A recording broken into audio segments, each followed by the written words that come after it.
E adesso è con piacere che do la parola a Barbara Trambusti, responsabile del settore politico per l'integrazione sociosanitaria della Regione Toscana, che ci parlerà del progetto toscano di accreditamento delle attività museali tra i servizi della persona. Prego, Barbara.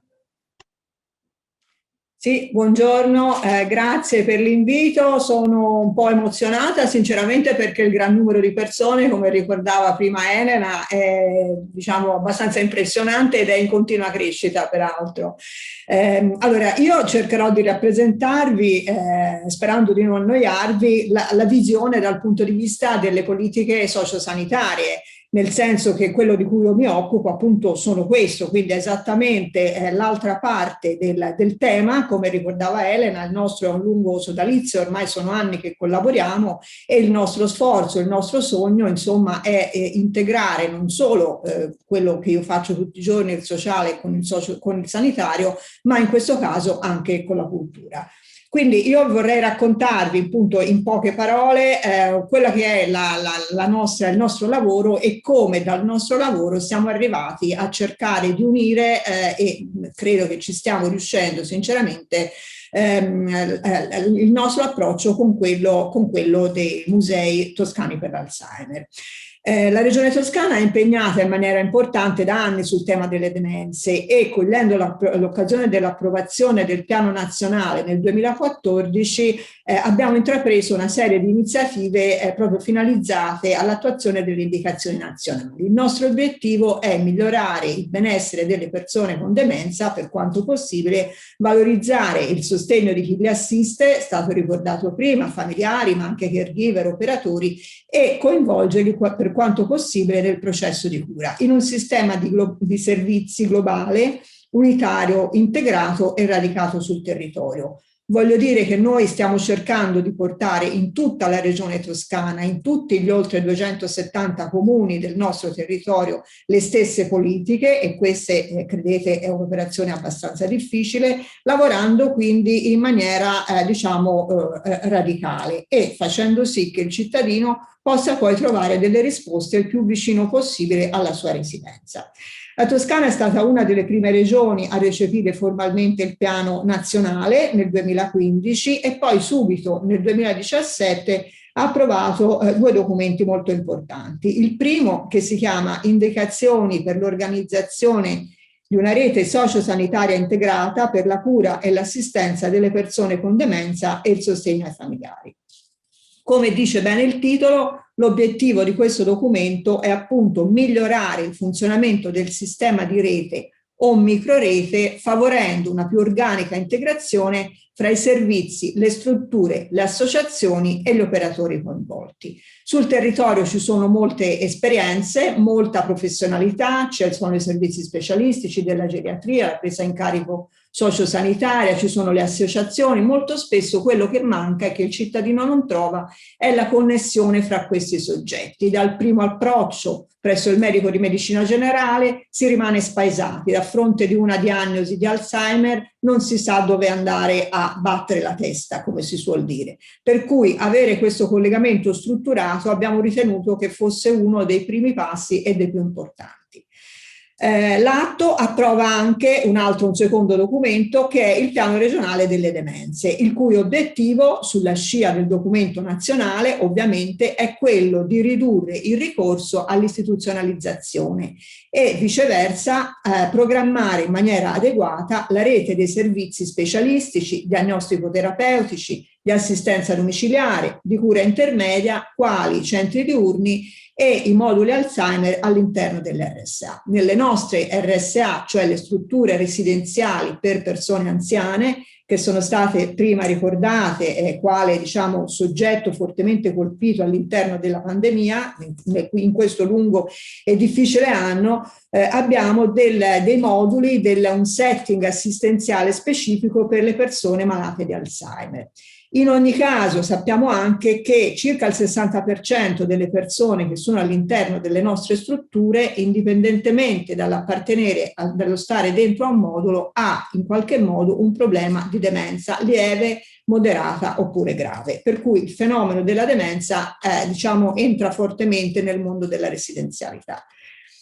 Che cosa abbiamo sostanzialmente scritto in questo piano? Il piano si focalizza prioritariamente su 4 aree di intervento: interventi e misure di politica sanitaria e sociosanitaria, consapevoli che, data anche la grande diffusione delle malattie con demenza, soprattutto in quei paesi, ed è stato ricordato, come l'Italia, che hanno un gran numero di anziani, la demenza deve essere affrontata da un lato come una malattia sociale e dall'altro considerata come una vera e propria grande priorità di sanità pubblica. Quindi questi 2 aspetti, sociale e sanitario, fanno sì che le politiche debbano essere sempre più integrate. Il secondo punto, la creazione di una rete integrata per le demenze e la realizzazione della gestione integrata. Quindi quello che dicevo prima, il potenziamento di questa rete. L'implementazione, terzo punto, di strategie e interventi per l'appropriatezza delle cure e infine l'aumento della consapevolezza e la riduzione dello stigma per un miglioramento della qualità della vita. È stato ricordato che purtroppo ancora, come nel caso di molte malattie che afferiscono alla sfera della salute mentale, l'Alzheimer viene vissuto all'interno delle famiglie e della società come un qualcosa di cui aver paura, qualcosa da tenere nascosto, e questo, come è stato ricordato, genera solitudine. Noi vogliamo lavorare su quello, aprire la società civile a questa tematica, a questo stato, diciamo, della persona. L'obiettivo è quello di diversificare l'offerta assistenziale ai pazienti rendendola più appropriata ai bisogni da loro espressi, quindi creare dei progetti che siano in qualche modo personalizzati secondo le loro esigenze. Particolare attenzione nel nostro piano e nelle nostre politiche è stata posta sugli interventi cosiddetti non farmacologici o psicosociali, che coinvolgono le persone con demenza, ma anche, direi soprattutto, i familiari, i caregivers e gli operatori stessi dei servizi. Questi interventi spaziano da quelli di assistenza, da quelli di area psicologica, per esempio interventi di sostegno al caregiver, counseling, a quelli più strettamente riabilitativi, come la stimolazione cognitiva o la terapia occupazionale, ancora a quelli su particolare organizzazione di servizi come i caffè e gli atelier Alzheimer. Nel 2018 abbiamo tentato un'esperienza, abbiamo approvato un avviso pubblico aperto al nostro territorio, a tutto il territorio della regione, a presentare progetti per azioni innovative e sperimentali a integrazione dei percorsi con demenze.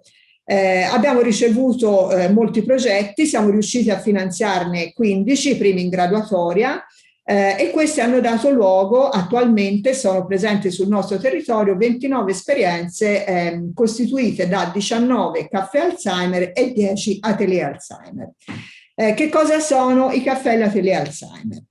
Molti di voi lo sapranno, però insomma vale la pena ricordarlo. Rappresentano dei servizi cosiddetti a bassa soglia e ad alta capacità di contatto. Sono luoghi informali, quindi non autorizzati, non accreditati, non sono strutture, non sono luoghi che necessitano di particolari requisiti, per esempio il bar del paese, della parrocchia, dove pazienti e familiari possono trascorrere insieme momenti di socializzazione alla presenza di esperti, medici, psicologi, geriatri, eccetera. Quindi si collocano, potremmo dire, in uno spazio non coperto dalla rete formale, ma svolgono interventi di supporto dove altri servizi non arrivano. Quindi arrivano vicino alle persone, colmano quelle lacune lasciate, diciamo, libere, quei grandi spazi nei quali spesso le persone si perdono e si sentono sole. La buona esperienza, diciamo, di questo progetto, di questo avviso, ci ha spinto successivamente, collaborando con altri settori, insomma, della nostra direzione all'interno di Regione Toscana, ad utilizzare risorse europee, risorse dei fondi strutturali europei, in particolar modo del Fondo Sociale, per l'importo di 12.300.000 euro circa, allo scopo di appunto favorire risposte di nuovo che accompagnano e sostengano le persone con demenza e le loro famiglie nell'ambito della presa in carico all'interno dei servizi. L'obiettivo di nuovo è tenere le persone presso il proprio domicilio, quindi evitare l'istituzionalizzazione, Sostanzialmente la persona viene presa in carico dall'equipe multidisciplinare, quella che normalmente svolge il proprio compito in caso di demenza, prende in carico le persone, le proprie famiglie e li indirizza verso dei servizi di aiuto che si aggiungono ovviamente alle cure e tutta la parte più sanitaria del problema. Predispone un piano personalizzato che può prevedere la combinazione di diverse tipologie di prestazioni, fino a comporre un pacchetto per un importo da un minimo di 3.000 a un massimo di 4.000 euro di prestazioni erogabili attraverso buoni di servizio formalizzati in un piano di spesa. Per esempio, le prestazioni possono essere servizi domiciliari professionali come l'assistenza di base, ma anche la fisioterapia, la stimolazione neurocognitiva, il supporto psicologico a domicilio. Ancora la frequenza di centri diurni, quindi centri semiresidenziali dove la persona può passare una parte della giornata con degli operatori specializzati, diciamo ricevendo in qualche modo un'assistenza adeguata e anche una stimolazione e nello stesso tempo sollevando anche la famiglia per alcune ore della giornata e consentendole di svolgere le proprie attività. Ancora possono essere utilizzati questi buoni per la partecipazione e la frequenza di caffè e atelier Alzheimer, di cui vi parlavo prima, e anche per essere integrati ed entrare all'interno della rete dei musei toscani per l'Alzheimer. Quindi vedete che dopo un po' di anni diciamo, di progettazione con i colleghi della regione, del settore cultura e con la rete dei musei Alzheimer siamo riusciti a inserire all'interno proprio dei nostri servizi sociosanitari questa tipologia, oserei dire, di prestazione. Quindi questa iniziativa dà un pochino in là a quello che è l'avvio di un nuovo percorso. Per fare questo abbiamo anche lavorato sull'accreditamento dei servizi e fatto sì che all'interno della nostra normativa appunto per l'accreditamento dei servizi, cioè tutti quei servizi dei quali il pubblico si può usufruire quando eroga delle risorse, all'interno di queste possano essere inseriti anche i musei per l'Alzheimer. Quindi vedete che la novità è importante, cioè il soggetto che prende in carico la persona con demenza nella gamma di possibilità e di prestazioni che può diciamo assemblare l'una all'altra, mettere insieme per costruire il piano personalizzato, ha a disposizione anche questa possibilità di frequentare, di partecipare a uno dei percorsi dei musei Alzheimer. Ovviamente tutto questo è stato notevolmente rallentato dalla pandemia, perché capite che tutti interventi come questo che sono legati alla socializzazione e alla prossimità hanno subito una battuta di arresto. Però a proposito di resilienza, diciamo la fantasia e l'innovatività dei nostri operatori ha fatto sì che siano state studiate nuove forme anche grazie appunto all'utilizzo degli strumenti informatici e quindi nella riprogrammazione dei fondi europei noi sicuramente continueremo ad utilizzare queste modalità e cercheremo anzi di essere sempre più diciamo vicini a questi nuovi modi di fruire della tecnologia per proseguire. Ci auguriamo il meno possibile perché speriamo che la pandemia prima o poi si arresti, ma comunque per essere pronti anche a fornire supporto in una maniera ancora diversa.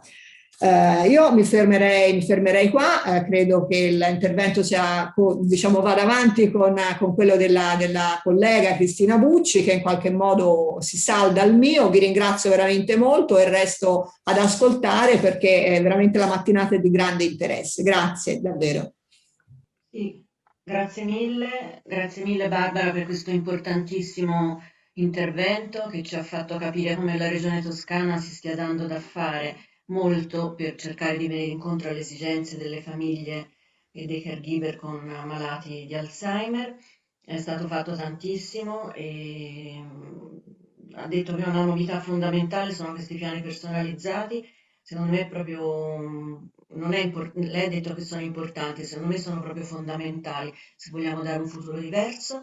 E continua la presentazione Cristina Bucci, che fa parte del coordinamento del sistema Musei Toscani per l'Alzheimer. Prego, Cristina.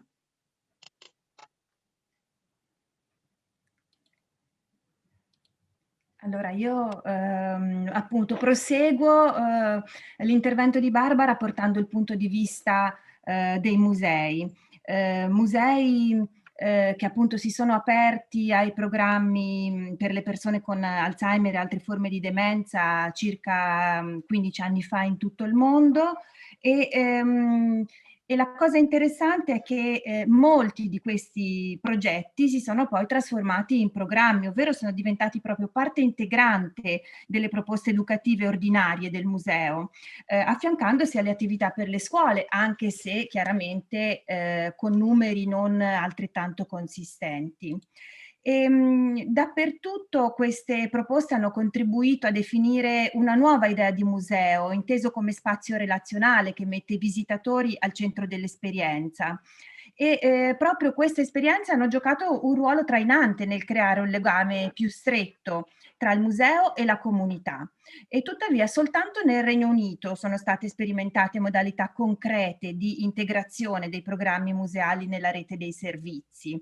E rispetto all'esperienza del Regno Unito direi che quella toscana è senz'altro l'altra esperienza innovativa in questo senso.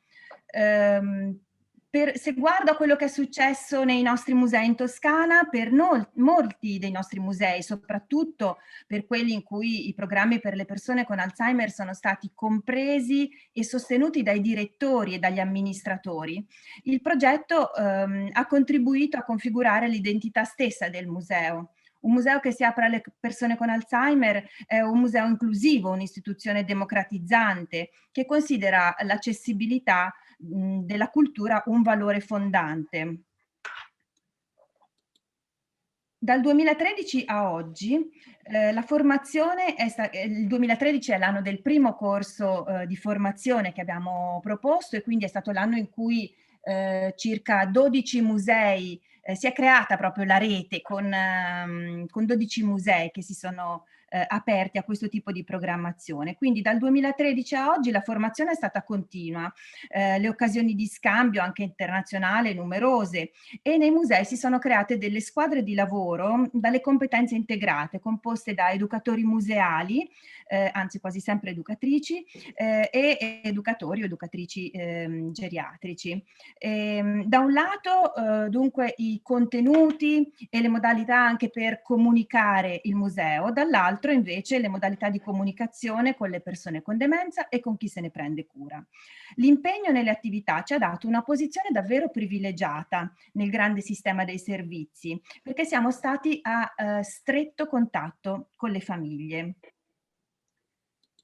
E questa posizione ci ha permesso di conoscere e di riconoscere l'insopprimibile bisogno delle persone di vivere con la demenza, di condividere esperienze e di sentirsi parte di una comunità, di avere occasioni per incontrare la bellezza, l'arte, la storia, la scienza, in sostanza di partecipare alla vita culturale. In Toscana la capillarità di diffusione di queste proposte su tutto il territorio, la loro organizzazione in una rete coordinata, il sostegno delle istituzioni regionali ne hanno fatto una proposta non dei singoli musei, ma della comunità nel suo complesso e della regione. Questa sinergia ha favorito dapprima il dialogo, ricordo era il 2016 il primo convegno in cui Barbara è intervenuta accanto a Elena Pianea. Quindi dapprima il dialogo, poi però la collaborazione operativa tra il settore della cultura e quello sociosanitario, con l'obiettivo proprio di integrare le proposte dei musei nella rete dei servizi.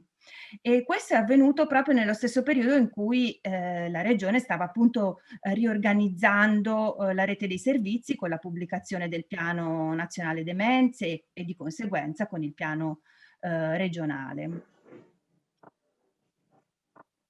Alla base di questa scelta strategica di integrazione naturalmente sta la consapevolezza che la questione della demenza richiede appunto un cambiamento sociale complessivo, una risposta della comunità. Per quanto ciascun museo per quanto impegno ciascun museo possa approfondere nell'accoglienza delle persone con demenza, l'impatto potenziale sarà sempre esiguo se quel museo non lavorerà insieme a tutte le realtà del territorio che anche con competenze molto più specifiche si occupano di demenza. Dunque l'idea di lavorare in rete è proprio per potenziare anche l'impatto. E in questo senso un momento importante, l'ha ricordato prima Elena, è stato il simposio organizzato nell'aprile del 2019 nell'ambito del 19° congresso nazionale dell'Associazione Italiana di Psicogeriatria. Simposio che è stato fortemente voluto dal professor Trabucchi, che è presidente dell'associazione, e dalla professoressa Bartorelli. Sicuramente l'incontrarsi, sedersi allo stesso tavolo ha accelerato anche il processo che poi ha visto con la pubblicazione del decreto del 19 giugno 2019 l'inclusione dei programmi museali tra le prestazioni previste per la cura e il sostegno familiare di persone affette da demenza. Quindi questo incontro ha veramente dato un impulso fondamentale. Al tempo stesso però sono anche emerse delle difficoltà nel far lavorare insieme due settori, quello della cultura e quello dell'assistenza sociosanitaria, che in realtà sono organizzati in maniera diversa. Quindi a una prima apertura, diciamo, che è arrivata da questo decreto, non siamo riusciti a far seguito a un impegno concreto e a un accesso reale dei musei a queste opportunità. D'altra parte, in questi anni i Musei Toscani per l'Alzheimer hanno investito molto in questo progetto. Gli educatori hanno dato la possibilità agli educatori che collaborano con i musei di partecipare ai percorsi formativi, hanno sviluppato programmi, hanno offerto attività gratuite alle case di riposo e alle famiglie. Per questo ci sembrava importante che all'interno di questo processo, di questo percorso di inserimento delle attività museali all'interno dei servizi, il museo non fosse soltanto uno spazio in cui soggetti esterni accreditati nello svolgimento di servizi alla persona potessero andare a svolgere delle attività. Cioè ci sembrava importante che i musei conservassero un loro ruolo propositivo, un ruolo diciamo significativo proprio e quindi che potessero essere i servizi museali accreditati proprio dai musei stessi, dai musei o dai soggetti chiaramente o dai soggetti gestori, perché come sapete la varietà di situazioni che si possono trovare sul territorio a livello di organizzazione museale è enorme, no? Il nostro sistema comprende in gran parte comuni che sono soggetti gestori di musei, quindi soggetti pubblici, però ci sono anche fondazioni, ci sono musei grandi, ci sono musei piccoli, quindi era importante anche creare un percorso, un processo di accreditamento che potesse prevedere un coinvolgimento reale dei musei, qualunque fosse la loro organizzazione. E quindi abbiamo provato a delineare alcuni passaggi fondamentali di questo processo. Il primo è quello in cui appunto sono i musei toscani oppure i soggetti che ne gestiscono i servizi educativi, compreso quello per le persone con demenza, che accreditano presso il comune di pertinenza il servizio museale dedicato.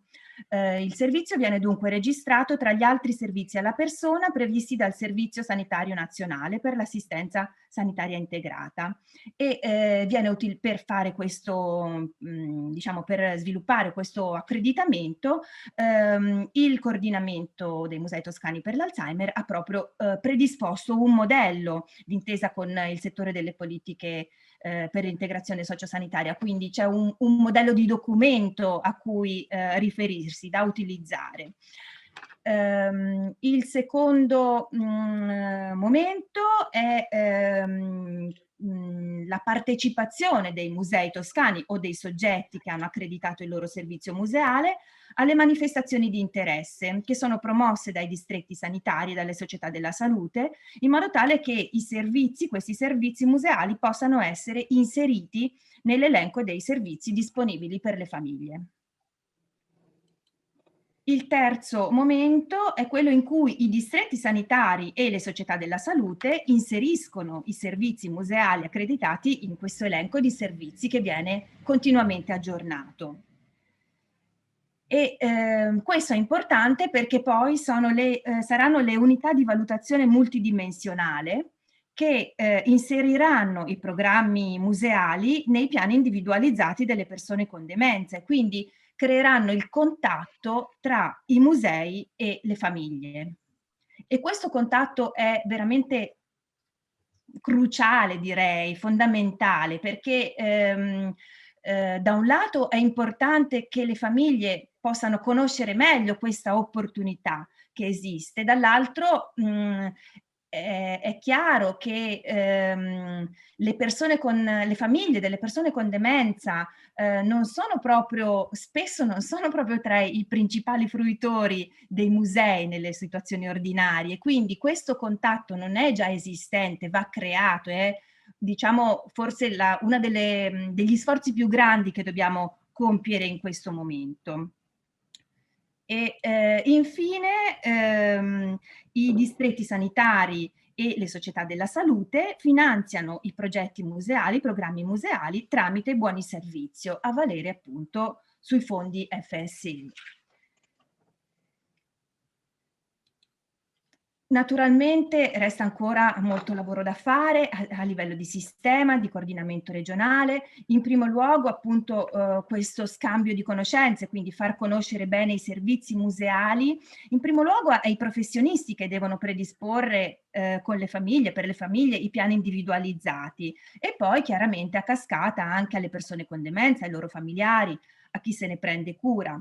Naturalmente è anche importante potenziare l'offerta dei musei. Nel momento in cui veramente tante famiglie verranno indirizzate verso questi servizi, i musei dovranno anche essere in grado di rispondere a questa richiesta e in quest'ottica appunto vanno tante iniziative di formazione che continuiamo sempre a proporre a livello di coordinamento regionale. Questo il potenziamento, diciamo, della proposta dei musei può suonare strano in questo momento in cui se pensiamo ai musei, pensiamo alla chiusura. In questo momento di pandemia i musei sono appunto, come è stato più volte ripetuto, sono chiusi, vivono una grande difficoltà.